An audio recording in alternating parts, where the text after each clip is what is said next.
ভাবতে পারেন আপনার রান্নাঘরের চুলার চাবিটা এই মুহূর্তে আপনার হাতে নেই, বরং আছে কয়েক হাজার মাইল দূরে ওমান উপসাগরের এক সরু জলপথে। প্রতি সেকেন্ডে বিশ্ববাজারের এক পঞ্চমাংশ তেল যে ধমনী দিয়ে প্রবাহিত হয়, তার নাম হরমুজ স্ট্রেইট। মাত্র 21 মাইল চওড়া এই জগতি যদি ইরান একবার চেপে ধরে, তবে গ্লোবাল ইকোনমি প্যারালাইজড হতে সময় লাগবে মাত্র কয়েক ঘন্টা। কিন্তু এটি কি কেবল একটি দূরবর্তী সম্ভাবনা? ইতিহাসের পাতা উল্টালে দেখা যায় 1984 সালের এক নিস্তব্ধ রাত, যেখানে পারস্য উপসাগরে হঠাৎ একটি বিশাল তেলের ট্যাঙ্কার অগ্নিকুণ্ডে পরিণত হয়েছিল এবং শুরু হয়েছিল ইতিহাসের সেই কুখ্যাত ট্যাঙ্কার ওয়ার।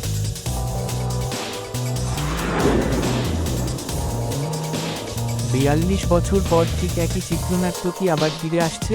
যদি আজ মধ্যপ্রাচ্যে একটি দেশলাই কাঠি জ্বলে, তবে কাল সকালে আপনার ডাইনিং টেবিলের ভাতের দাম কত হবে তা আপনি ভাবতে পারেন না। ইতিহাসের এই রক্তাক্ত লুপে এবার শুধু তেল নয়, বরং বিশ্ব মানচিত্রে বাংলাদেশের মতো দেশগুলোর টিকে থাকার অস্তিত্ব জড়িয়ে আছে, যা আপনাকে নতুন করে জিওপলিটিক্স নিয়ে ভাবতে বাধ্য করবে।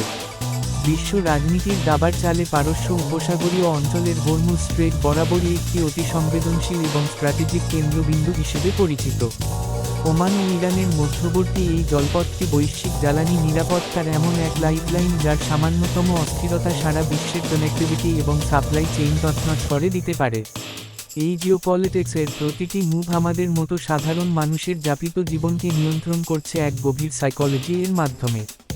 ভাবতে পারেন একটি সিনারিও যেখানে ইরান ও ইসরায়েল দ্বন্দ্বের জেরে এই প্রণালীটি চিরতরে বা সাময়িকভাবে বন্ধ হয়ে গেল। এটি কেবল কোনো আন্তর্জাতিক সংবাদ নয়, বরং এটি আপনার পকেটে থাকা টাকার অবমূল্যায়নের একটি সরাসরি সংকেত। এই সংকটের গভীরতা বুঝতে আমাদের বর্তমানের এক ভয়াবহ বাস্তবতার দিকে তাকাতে হবে।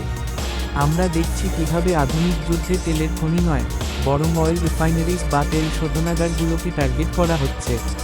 মার্কিন যুক্তরাষ্ট্র, ইসরায়েল, সৌদি আরব বা সংযুক্ত আরব আমিরাতের মতো দেশগুলোর জ্বালানি অবকাঠামোতে যখন ড্রোনের আঘাত হানা হয় এবং ইরান যখন পাল্টা হামলা চালিয়ে উৎপাদন ব্যাহত করার চ্যালেঞ্জ ছুড়ে দেয়, তখন বিশ্ববাজার এক চরম ভলাটিলিটি এর মুখে পড়ে।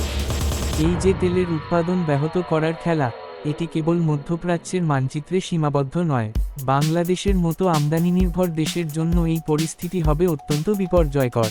আমরা আমাদের জ্বালানি চাহিদার প্রায় 95% পূরণ করি আমদানিকৃত তেলের মাধ্যমে।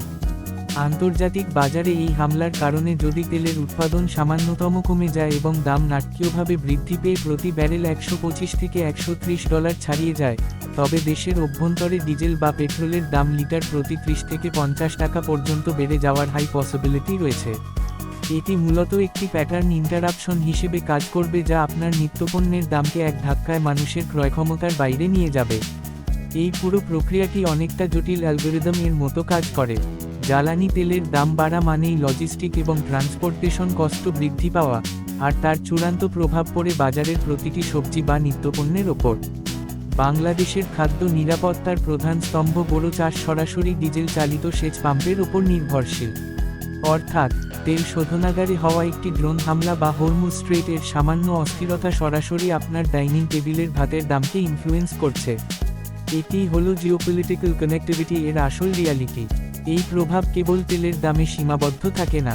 এলএনজি সরবরাহে বিঘ্ন ঘটলে দেশে বিদ্যুৎ উৎপাদনে চরম ঘাটতি দেখা দেবে, যা তৈরি পোশাক খাতের মতো রপ্তানিমুখী শিল্পের রিটেনশন এবং গ্লোবাল কম্পিটিশন সক্ষমতাকে হুমকির মুখে ফেলবে। আমাদের আজকের এই বাংলা ডকুমেন্টারিটি তৈরি করা হয়েছে আপনাকে এই ইনসাইড স্টোরি দেওয়ার জন্য যে কেন মধ্যপ্রাচ্যের একটি শোধনাগারে আগুন লাগলে আমাদের ঘরোয়া অর্থনীতির ভাগ্য পুড়ে যায়।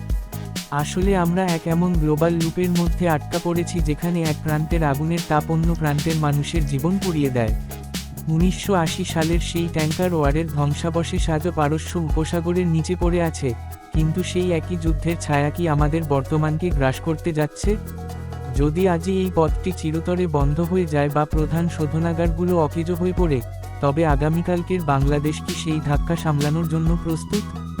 এই প্রশ্নের উত্তর খুঁজতে আমাদের বারবার ফিরে আসতে হবে ইতিহাসের সেই একই মোড়ে, যেখানে ক্ষমতা আর জ্বালানির লড়াই আজও এক অমীমাংসিত সমীকরণ। বন্ধুরা, আজকের এই গভীর বিশ্লেষণটি যদি আপনাদের মনের গভীরে কোনো প্রশ্ন বা নতুন পার্সপেক্টিভ তৈরি করে থাকে, তবে একটি লাইক দিতে কার্পণ্য করবেন না। আপনাদের একটি সাবস্ক্রিপশন এবং শেয়ার আমাদের এই রিসার্চ করতে শক্তি যোগায়।